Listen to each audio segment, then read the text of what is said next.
All right, welcome back, friends. Hear Me Out podcast. We are back with another one, joined by my brothers, as always, BT and Franco. ¿Cómo estás, mis amigos? Did I say it right, guys?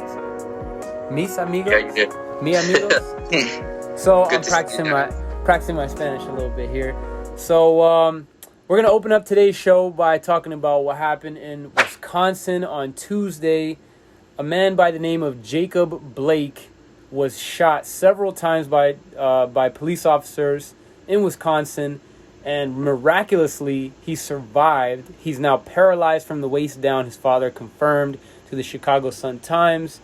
And it's just another example of police not being police for a career, but as a culture, like, and their culture is so tainted.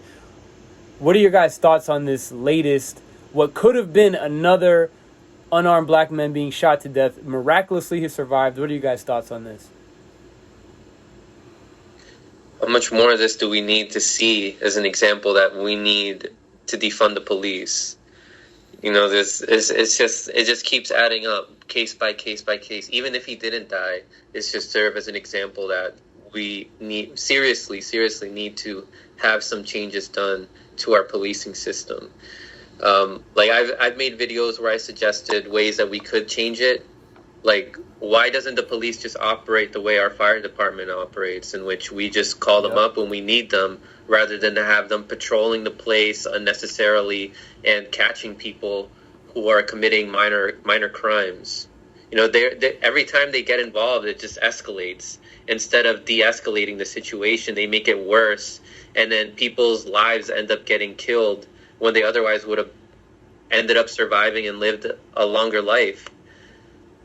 That's why in this case, it's a miracle that this guy survived. For those that have not seen the video, we're not going to play it here on the channel, but just for you to get an idea, the guy is walking away, completely back turned. The cops must have been asking him to stop, but the man had his back turned to him when he had several bullets go down his spine. So the fact that he survived is insane, you know, and this must be, you know, one of the few times that you have somebody like, because usually we don't hear too many stories about the people that survive. We usually hear about the ones that pass away and their families are able to step up and speak for them. This is one of those unique, rare situations where the victim is still here to tell his story. So this could cost Wisconsin, you know, a couple crazy, you know, riots, people breaking shit down. This could be another George Floyd. Do you agree with that, Brooks? Yeah, and we're already seeing an extreme case where the National Guard has already been called in Wisconsin, and like Franco said, I'm going to echo it. Not only do we have to defund the police, but we also have to get to a point where we can abolish the police, because as long as the police department exists, we're going to continue to see not only black people be murdered by the police, we're going to see brown people, we're going to see white people be murdered by the police. And no matter how you feel about it, no matter if you are someone who says defend the blue, you know, some bullshit like that, no matter what, they're killing you and they're killing us. That shouldn't be okay. That shouldn't be normalized, no matter who it is. And, you know, it's just getting to a point like, this guy was walking away from separating a fight. He was in no danger to anybody. You know, and it wasn't even just him who was a victim of this crime. He had his kids in the car with him, and they had other witnesses around him. Some people recording from wherever it may be. So this isn't just a one victim crime. This is a crime of everybody in that proximity. We don't need this. We don't need more trauma like this in the world, because then his sons are going to not want to trust the police. People in that community aren't going to want to trust the police. Those police officers are going to be completely just obliterated and never trusted again, which, when you hurt somebody like this publicly, you shouldn't. But regardless, the more important thing is the fact that this man is going to be paralyzed. He's not going to have a quality of a life as he could have before, because the police followed him to his car and then shot him 7 times. You know, they're trying to grab his shirt, trying to get his attention. He did nothing wrong. They really had no reason to really pursue him like they did. And again, I'm going to say it, defund the police, so we can get to a point where we can be rid of the police. I agree with Franco. Maybe we can get to a point where, we don't need to be hyper vigilant with our police, because again, all they do is just cause more trouble than they're really worth. And we have people in this world who are capable of, if it's a mental health call, there are mental health professionals that can handle that better than police. If it's a domestic violence call, there are people that can handle that better than the police. I understand people wanting to be worried about, you never know what someone with a mental breakdown is going to do. They can be very violent. Same thing with people in domestic violence situations. But if you know how to de-escalate a situation better than the police are, I'm going to have more trust in you, because right now, no one has trust in the police. So where do we, let's say, abolish the police actually become something where police are no longer a thing in this country, at least? Abolish the police? That's what. Let's say theoretically. People are saying that. Yeah, but me and Brooks are saying defund them. Okay. But there is a good argument to be made about abolishing. No. What I was gonna say was, let's say that actually happens. So, right. What kind of world does that look like? A world without police? That would be, like you said, like social workers responding to certain situations. Like, let's say, where would something like something where a situation that calls for some force or potentially firearms, like where would that come from if there are no police? It depends where the money's going to go if we abolish the police, because a lot of money is going to police departments and police systems. So where is that money going to go? A lot of people make the argument, what are we going to do about all this crime? You can have like community organizing if you get rid of police, like where you have like the neighborhood watch and all that, take care of things. But also, why are these people committing crimes in the first place? Aren't they in desperate situations? Like they don't get enough money, they didn't get a good education, so they have to rely on life of crime. So if you put more money into the communities for better education or better support systems like counseling and all that, like Brooks was mentioning, social workers and all that, having a better community structure within communities will create people that are more conscious and people with better job opportunities where they don't have to resort to a life of crime.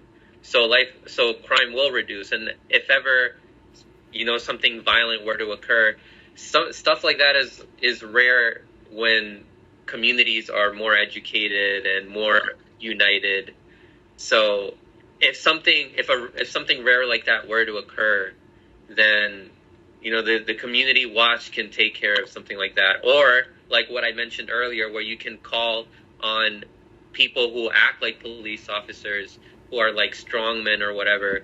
You can call on them and then they can come and help, but not have them like patrolling the area constantly and arresting people for things that are minor offenses, like non-violent crimes. Like a security guard, basically. Yeah, security guard. I mean, life isn't like a Hollywood movie. You're not going to be in a Tyler Perry movie where the gangs control the neighborhoods for days on end. You know what I mean? Like, yeah, gangs are powerful. They're certainly very powerful gangs, even here in Maryland, but very rarely are you going to see a gang being able to take over a whole city, a whole town, whatever it may be, because, of course these people are scary. They're violent, whatever it may be, but when you have a structure around you that does not allow that to happen or de-escalates that situation, then you're not going to have people being overrun by somebody else.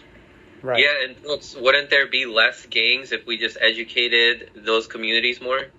Yeah, I mean, like I said, it's not just education, it's also having jobs, it's having... That too, yeah. Let's say you have a trade school, let's say in Silver Spring, right? You have multiple trade schools for plumbing. People are going to trade school for technology and whatnot. When you have those type of things, people have their time occupied, community centers, then there's less time to be running the streets and doing something stupid. So, yeah, let's like we're saying, let's go ahead and fix these problems of make sure people have their time occupied, have jobs, have school to go to, be educated, make their time worthwhile instead of just selling drugs, selling guns, whatever it may be.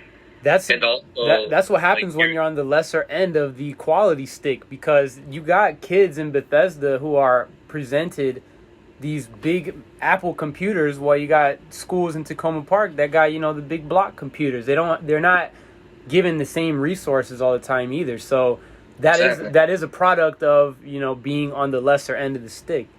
Yep. I was gonna say, and also giving people guaranteed housing. I mean, these people are in fear of losing their home and ended up homeless, right? So they end up doing desperate things because of their fear of not surviving, right?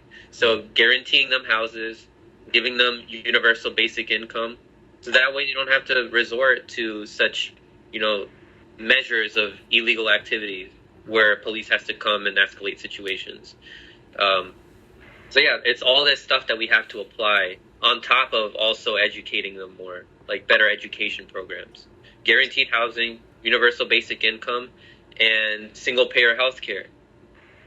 Yep. So the other thing I wanted to touch on a little bit here, what we talked a little bit about, the idea of abolishing police. Let's talk more about the idea of defunding the police. Is it ever possible for us to live in a world where police work would be more like firemen, like how you said, where it can be somewhat of a volunteer job? Do you think that that's ever a possibility, and would that be a good thing or not? Yeah, I think it would be a much better system than what we have now, where, you know, people like police now, they get paid more, like they get paid commission for like how many people they arrest and all that. I find that crazy, man. I read an article by Lee Camp in which he cites how like the average number of felonies that a police officer gets to like put on a person is like one a year. So like felonies are, we have so many police officers right now, like it's completely unnecessary. And most of the time when they do arrest people, it's because they're protecting the property, or when the lives, not the lives, but when these oligarchs, like these rich people, when their property gets threatened. That is what police officers protect more than actually protecting the lives of people. That's very true, man. Well, that's all we really got. We're going to move on from this topic, but about one last thing I want to leave on this Jacob Blake topic is this. You want to talk about the youth being the future? Those children inside of those cars are scarred forever, and they're going to forever think differently about police, knowing what they did to their father. And that's several kids going out into the community. There's like 3 children in the back of that car. Those are 3 young children's lives impacted forever, as well as the rest of the family. Jacob Blake, thoughts and prayers his way. Hopefully he'll have a speedy recovery. Yeah, man. More police fuckery, man. We'll talk more about it later.